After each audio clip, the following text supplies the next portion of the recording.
Welcome to my channel. Please support my channel with subscribe, like, and share. Thank you. It was a quiet Sunday evening in Maplewood, Oregon, one of those calm, golden evenings where the air smelled like rain and memory. Ethan sat on the edge of the couch, his coffee untouched, his mind somewhere far beyond the walls of his living room. The clock ticked softly, the sound echoing through the silence that had grown heavier since that afternoon. He kept glancing at the staircase, waiting, though he didn't really know for what. Maybe an explanation, maybe a word, maybe just a look. He never expected what came next.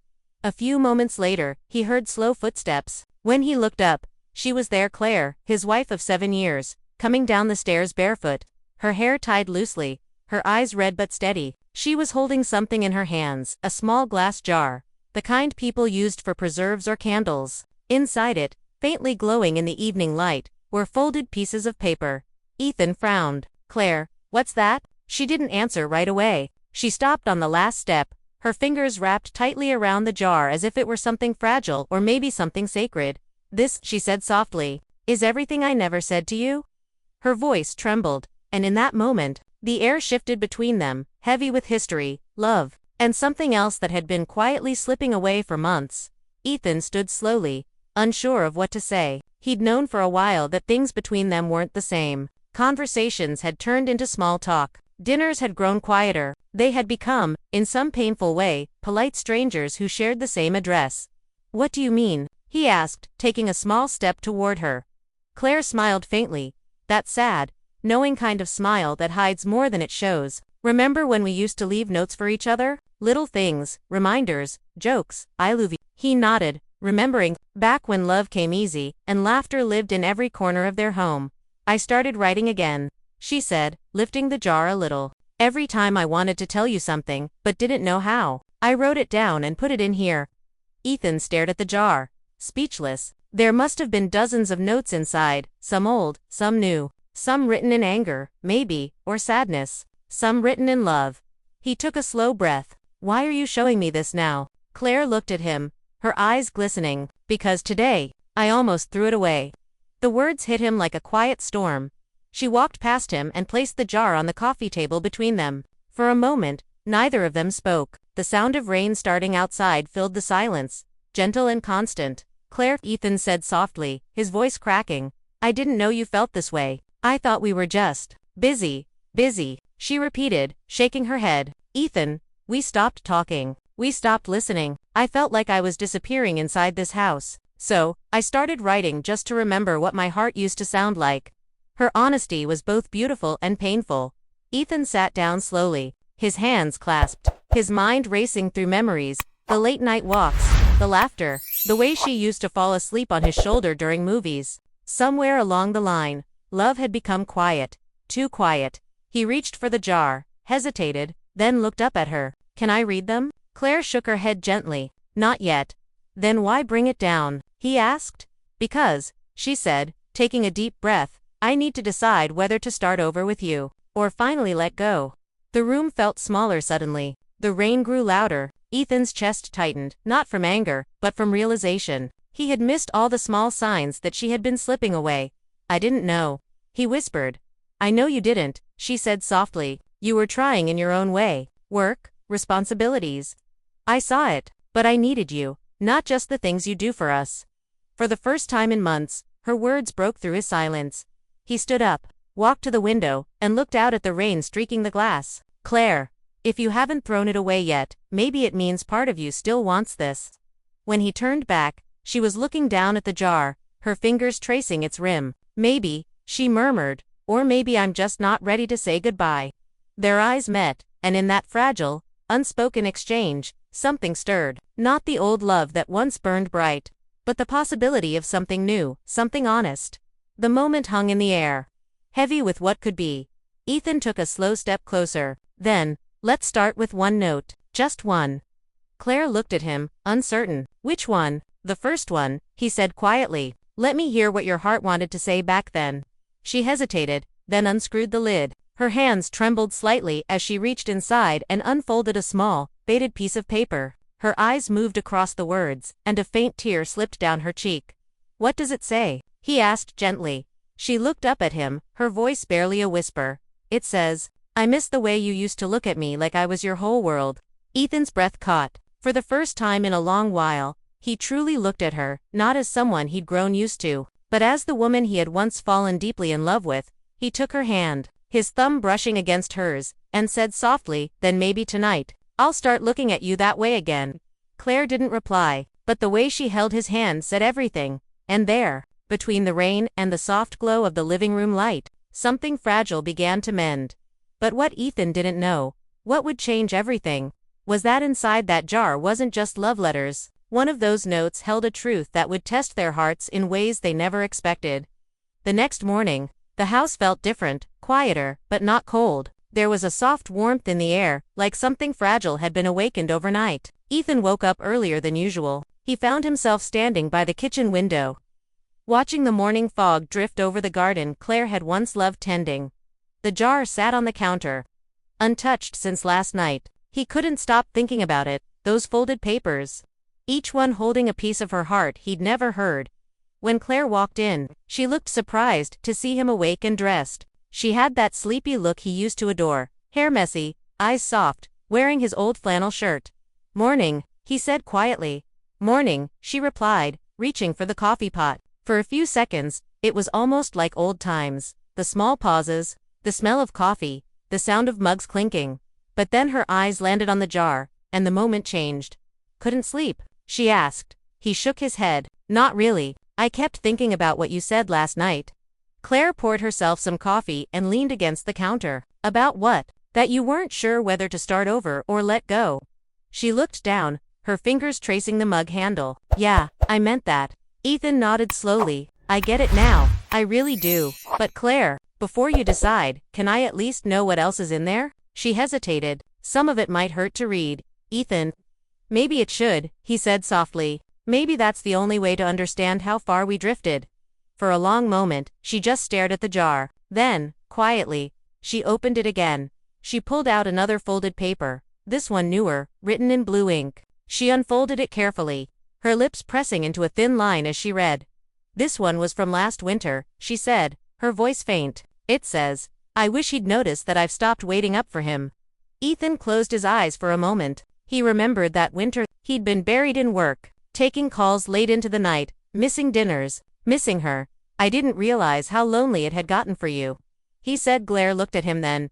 Not angry, not cold, just tired. "It wasn't about being alone, Ethan. It was about feeling invisible, like you were here but not really here." Her honesty hit him deeper than any argument ever could. He stepped closer, his voice quiet but firm. "Then let me be here now." She smiled a little, shaking her head. "You can't fix everything in a day." "I know," he said, "but maybe I can start with one morning." Something in his tone softened her. She looked at him, really looked, and for a second, she saw the man she had married. The man who used to dance with her in the kitchen, who used to hold her just because he wanted to. "Ethan," she began, but then stopped. Her voice caught on something deeper. He waited. Patient this time. "There's one note in there I've been scared to show you," she finally said. "It's the reason I almost threw the whole jar away." Ethan's heart skipped. "Scared why?" She exhaled slowly. "Because it's not just about how I felt. It's about what I did." The words sent a cold rush through his chest. "What you did," he repeated carefully. Claire nodded. "It's not what you think," she said quickly, seeing the worry flash across his face. "But it's something I should have told you a long time ago." Ethan's voice softened. "Then tell me now." She hesitated, then reached for the jar again. Her fingers trembled as she searched through the folded papers until she found one sealed with tape. Unlike the others, she held it in her palm, staring at it. "This one changed everything for me," she said quietly. "It's the night I realized how far apart we really were." Ethan's breath was steady, but his heart wasn't. "Do you want me to read it?" She shook her head. "Not yet. I need to find the right moment. Maybe after dinner tonight." He nodded slowly, respecting her space. Even though curiosity burned inside him, she placed the note back into the jar and set it aside. "Let's not make the whole day about this," she said softly. "Let's just live today, together, like we used to." He smiled gently. "I'd like that." They spent the day doing ordinary things, making breakfast together, fixing the old garden fence, laughing a little at how rusty they'd become as a team. It wasn't perfect, but it was something. A beginning. By evening, the air had cooled again, and the smell of rain returned. They ate dinner by candlelight, not planned. Just a coincidence from a power flicker that left the house dim. After the dishes were done, Claire walked back to the living room, the jar in her hands once more. She sat on the couch and looked at Ethan. "It's time," she said softly. He joined her, his heart pounding as she carefully opened the jar. She took out the sealed note, peeled away the tape, and unfolded it slowly. Her hands were shaking, her eyes already glistening before she spoke. "I wrote this," she whispered, "the night I met someone who reminded me what it felt like to be seen." Ethan froze, the world around him falling silent except for the sound of her voice. Her eyes met his, filled with pain and regret. "Nothing happened, Ethan, but that night, I realized how close I was to crossing a line I never thought I would." The candle flickered. His breath caught. The room felt suddenly colder. He didn't speak, couldn't. The silence said everything. Claire looked down at the jar again. "That's when I started writing these notes," she said, "because I didn't want to lose you, even though, for a moment, I almost did." Ethan stared at her, his heart breaking and softening at once. For the first time, he realized love wasn't just about staying, it was about choosing to stay, even after the storms. But one question lingered between them. One that would decide everything. Could they rebuild trust after what she just confessed? Or was it already too late? The silence that followed her confession felt endless. The candle's flame flickered between them, throwing small, trembling shadows across the walls. Shadows that seemed to echo the uncertainty sitting between their hearts. Ethan sat perfectly still, his hands clasped, eyes locked on the floor. He wasn't angry, he wasn't shouting, he was just quiet, and that quiet hurt more than anything Claire had ever feared. "Ethan," she whispered, "please say something." He finally looked up, his eyes searching hers. "You said you met someone who made you feel seen. What does that mean, Claire? Who was he?" She swallowed hard, her voice shaking. "A client from the design firm. His name's Mark. He started coming by the office often, and we just talked. That's all we ever did. But he listened, Ethan. He noticed when I was sad, when I was tired, and I hated how much that meant to me." Her honesty cut deep, not because of betrayal, but because of truth. She wasn't describing love, she was describing loneliness. Ethan took a long breath, forcing calm into his voice. "You said nothing happened." "Nothing physical," she said quickly, "but emotionally. I let someone else in, even just a little, and it scared me." Her eyes filled again, but this time with something more than regret, with shame, with vulnerability. "That night, when I realized how close I was to crossing a line, I came home, sat in our bedroom, and started writing these notes, because I didn't want to lose us." "Not like that." Ethan stood, pacing slowly across the room. His heart felt heavy, but beneath the hurt, there was something else, understanding. "Claire," he said softly, "you could have told me. You could have told me before it got that far." "I know," she said, tears slipping down her cheeks, "but I was scared you'd see it as a betrayal. I thought, maybe writing it down would help me let it go." He stopped pacing and looked at her. Really looked. The woman who once held his whole heart, now sitting there afraid he might never look at her the same way again. And the truth was, he didn't.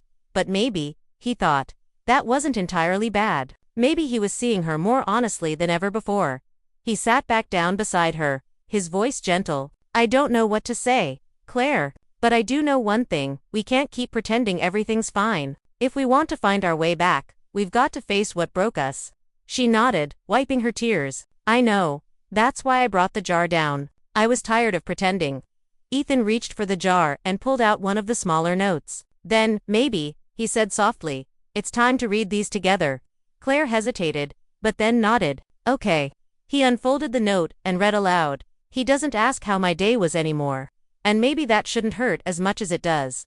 He looked at her. "I stopped asking that." "You stopped really listening," she said quietly. "Sometimes you'd ask, but your mind was already somewhere else. Work, emails, calls." He nodded slowly. "You're right. I was there, but not present."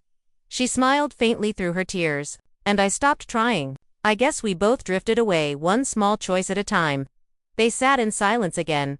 But this time it wasn't heavy. It was reflective, the kind of silence that comes when two people finally stop hiding from each other. Ethan leaned back and said, almost to himself, "You know what's strange? I thought we were fine. Not perfect, but fine. I thought love was supposed to settle down, get easier, but I think we just stopped fighting for it." Claire nodded slowly. "I did too. I kept hoping you'd notice. Then when you didn't, I convinced myself it didn't matter. But it did, Ethan. It really did. He reached over and gently took her hand. Then maybe all of this is our second chance. Maybe the jar isn't a symbol of everything that went wrong. Maybe it's the start of what we can still make right. Her eyes softened. You really believe that? He smiled, faint but sincere. I have to. Because I still love you, Claire, even if it hurts right now. Her breath hitched, and she squeezed his hand. I love you too. I never stopped. It was quiet again, but this time the silence felt healing. They sat there, side by side, with the jar of memories between them, fragile but hopeful. After a few minutes, Ethan looked at her and said, Claire, I want to try something. Tomorrow, let's start writing new notes, not about what's wrong, but about what's still right. Things we're grateful for. Things we still love about each other. Her eyes brightened, and a small, genuine smile appeared. You really want to do that? Yeah, he said softly. Maybe we can fill this jar again, this time with reasons to stay. She looked at him for a long moment, and then nodded. Okay. I'd like that. That night, before they went to bed, she slipped one small paper into the jar, her handwriting soft and shaky. Ethan didn't read it. He didn't ask to, but the next morning, when he woke up early and saw her sleeping beside him for the first time in months, with peace on her face, he knew what it probably said. Maybe love isn't gone. Maybe it's just waiting to be found again. And for the first time in a long while, Ethan believed it. But as they would soon discover, not every note in that jar was about love. Some held truths from their past neither of them was ready for, and one of them would change the way they saw everything. The next few days felt like a quiet beginning, the kind that sneaks up on you after a long storm. Ethan and Claire moved through their routines with a softness neither had felt in years. They started talking again, not just about bills or chores, but about life, about what they missed, what they wanted, what they feared, and each night, before bed, they added one note each to the jar. Little truths, little hopes. On Wednesday night, Ethan wrote, I noticed how your laugh fills the room again. I didn't realize how much I missed it. And Claire wrote, you stayed up with me just to watch the rain. Thank you for that. It was simple, but it mattered. By Friday, the jar had a few new folded papers inside, sitting on top of the old ones like a bridge between who they were and who they might still become. That evening, Claire decided to cook dinner, something she hadn't done in a while. The kitchen was filled with the smell of rosemary and lemon, and the sound of music quietly playing from Ethan's phone on the counter. Ethan walked in and smiled. This feels nice. She looked up, brushing a strand of hair from her face. It does, doesn't it? Feels normal. He stepped closer, leaning against the counter. You know, I didn't realize how much I missed us doing this together. She turned toward him, smiling faintly. Neither did I. They shared that small, easy silence that happens between two people who've been through enough to finally appreciate calm. But just as Claire reached for the pan, her eyes flicked toward the living room to the jar, sitting quietly on the table. Something about it caught her, like a whisper she couldn't ignore. Ethan noticed. You okay? Yeah, she said softly, just thinking about what's still in there. He nodded. You mean the older notes? She hesitated. Yeah, especially the ones I never read out loud. Ethan's expression softened. You don't have to, Claire. Not unless you want to. She gave a small nod, but her mind was already turning. Something about that jar, something unfinished, tugged at her heart. After dinner, when Ethan went upstairs to take a shower, she found herself standing alone in the living room, staring at the glass jar under the soft glow of the lamp. The folded papers looked harmless, innocent, even, but she knew there was one in there she'd been avoiding. One she'd written on a particularly lonely night, one that said too much, maybe even more than she meant. She reached out slowly, her fingers trembling as she picked it up. When she unfolded it, she read her own handwriting, sharp, hurried, and emotional. Sometimes I wonder if we became each other's habit instead of each other's choice. Claire closed her eyes. It hurt to read, not because it wasn't true, but because it had been. She was still holding the note when Ethan came back downstairs. Towel over his shoulder, hair damp. He froze when he saw her expression. Hey, what's wrong? She looked up, startled. Oh, I didn't hear you. What's that? He asked gently. She held out the paper. One of the notes I never showed you. He took it carefully, his eyes scanning the words. Habit, instead of choice, he read aloud. Then he looked at her, a small sadness in his eyes. That's how you felt. Claire nodded slowly. For a while, Yeah, I used to wake up next to you and feel like we were just going through motions. Like love had turned into a schedule. Ethan exhaled, rubbing the back of his neck. That hurts to hear, but I get it. I think I felt it too. I just didn't want to admit it. Her voice softened. I didn't write it because I stopped loving you, Ethan. I wrote it because I missed choosing you, really choosing you every day. He looked at her for a long moment, then reached out and gently took her hand. Then maybe that's what we do from now on. We don't just stay. We choose each other. Every day. Tears welled in her eyes, but this time they weren't from pain, they were from something lighter. Hope. I'd like that, she whispered. Ethan smiled faintly. Then, let's keep reading them, one by one, until there's nothing left unsaid. She nodded, and for the first time since the night she came downstairs with that jar, she felt ready to face every word, every truth. They read a few more that night, some painful, some sweet. Notes about missed anniversaries, forgotten gestures, quiet disappointments. But with each one, they talked, they listened, and slowly, something between them began to heal. When the clock struck midnight, Claire placed the last unfolded note back into the jar. That's all of them, she said softly. Ethan smiled, wrapping his arm gently around her shoulders. Then maybe it's time we fill it with new ones. She leaned against him, whispering, I like that idea. But as she looked down at the jar, her eyes caught something, a small envelope wedged tightly at the bottom, almost hidden beneath the layers of paper. It wasn't folded like the rest. It was sealed, and it had his handwriting on it. Her heartbeat quickened. Ethan, she said slowly. What's this? He frowned, leaning in. I don't know. I didn't put anything in there. Claire turned the envelope over. There was a date written on it, June 3rd, the night she cried in her sleep. Her stomach dropped. She looked up at him, wide-eyed. Ethan, what is this? He stared at the envelope. Recognition slowly dawning in his expression, and guilt following right behind it. I think, he said quietly, it's something I wrote, but never meant for you to find. The air in the room turned still. The candlelight flickered again, and in that fragile moment, Claire realized, this jar didn't just hold her secrets anymore, it held his too. Claire's hands trembled as she held the envelope, her name written across it in Ethan's familiar handwriting, neat, careful, and somehow heavier now. The room had gone completely quiet, except for the faint ticking of the old wall clock and the sound of rain beginning again outside. It was almost poetic. The same kind of rain that had fallen the night she brought the jar downstairs. Ethan, she whispered, you said you didn't put anything in here? I didn't, he said slowly, his voice tight. At least, not recently. That date, June 3rd, that was almost a year ago. Claire looked down at the writing again. June 3rd, the night she cried in her sleep. She remembered that night. She had cried quietly beside him, believing he was asleep. He wasn't. And now, this, a sealed note from him, hidden in her jar, all this time. Do you want me to read it? She asked softly. Ethan hesitated, then nodded. Yeah, if it's in there, maybe it's time. She carefully tore the seal open and unfolded the page inside. The paper had faint creases, and the ink was smudged in one corner, like someone had written it in a rush and tried not to let a tear fall on it. Her voice trembled as she began to read. Claire, tonight I heard you crying. You thought I was asleep, but I wasn't. I wanted to reach out, to hold you, but I froze because I realized I'm the reason you're crying. I don't know when I stopped being the man you could talk to, but I miss you. I miss us, and I'm scared that love is slipping away while I'm too proud to fight for it.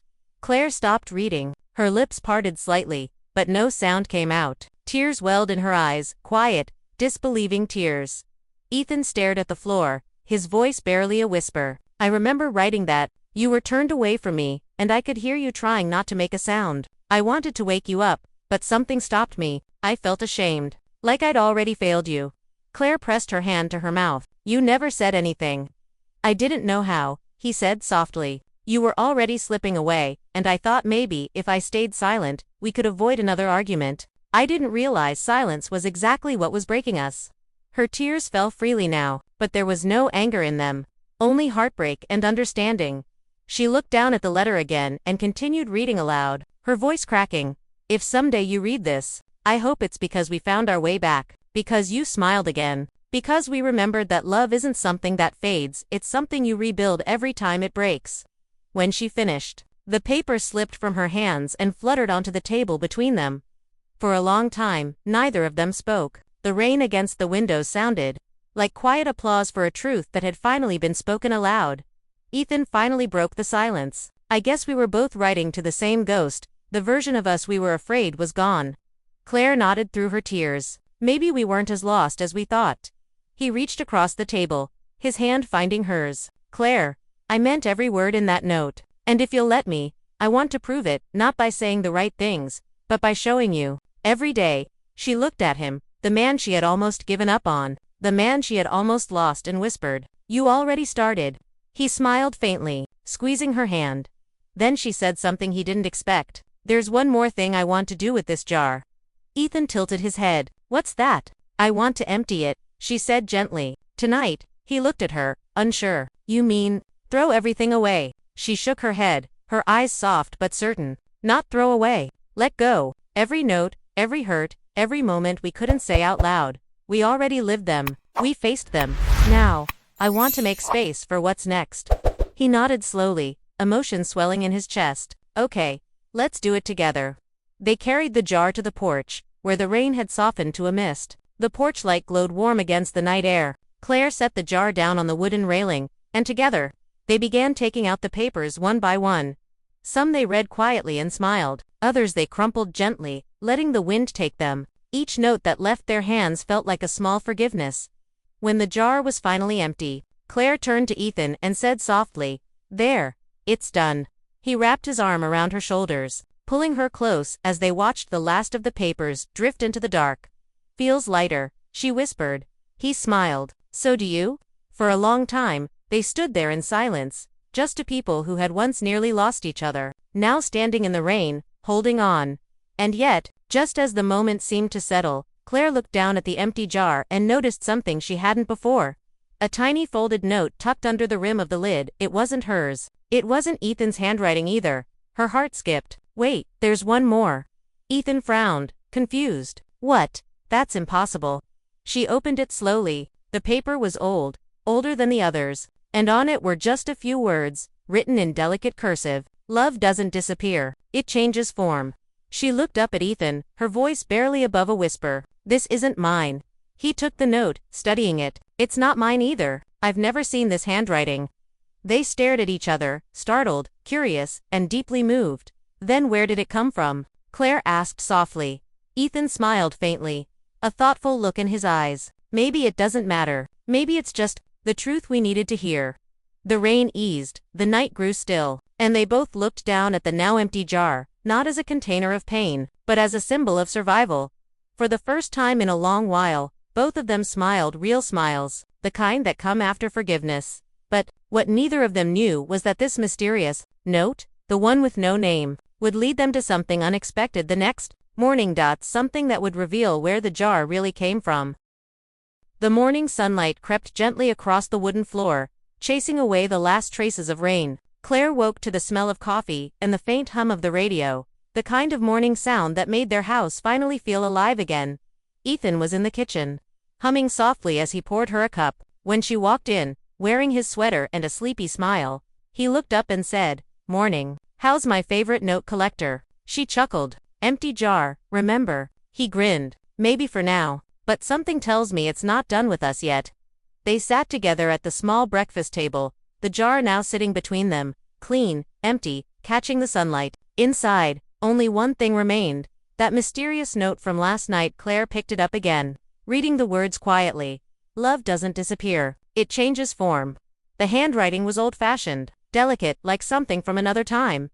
"I can't stop thinking about this," she said. "If neither of us wrote it, how did it end up in there?" Ethan leaned back thoughtfully. "You said you bought the jar years ago, right? At that antique store downtown." Claire nodded. "Yeah, it was in the back, covered in dust. The owner said it was from an estate sale, but she didn't know much else about it."